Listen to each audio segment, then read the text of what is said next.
हुजूर, आपने पगड़ी और शेरवानी कब से पहननी शुरू की?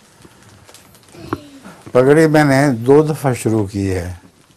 एक दफ़ा जब मैं कॉलेज में पढ़ता था, गवर्नमेंट कॉलेज में पढ़ा करता था, उस वक्त मैं पगड़ी पहना करता था और रंगदार पगड़ी होती थी हमारी, नीली और सब्ज़ और सुर्ख, सुर्ख तो नहीं, नीली वगैरह वो करती थी।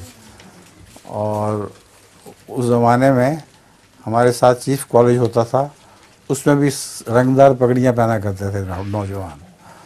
तो मुझे भी शौक़ था, मैंने भी पहनी हुई है। उसके बाद फिर मैंने पगड़ी उतार के तो टोपी शुरू कर दी। कॉलेज के ज़माने में ही मुझे पगड़ी से ख्याल आया कि बांधना मुसीबत है, उसको लगाना, माया और ये तैयार करना। तो एक मेरे दोस्त थे, उन्होंने कहा कि आप पगड़ी में बहुत अच्छे लगा करते थे, आपने टोपी क्या शुरू कर दी है। तो उसके बाद बहरहाल मजबूरन मैंने छोड़ दी थी। फिर दोबारा शुरू की है खलीफा बनने के बाद, उससे पहले फिर नहीं पहनी। ठीक है।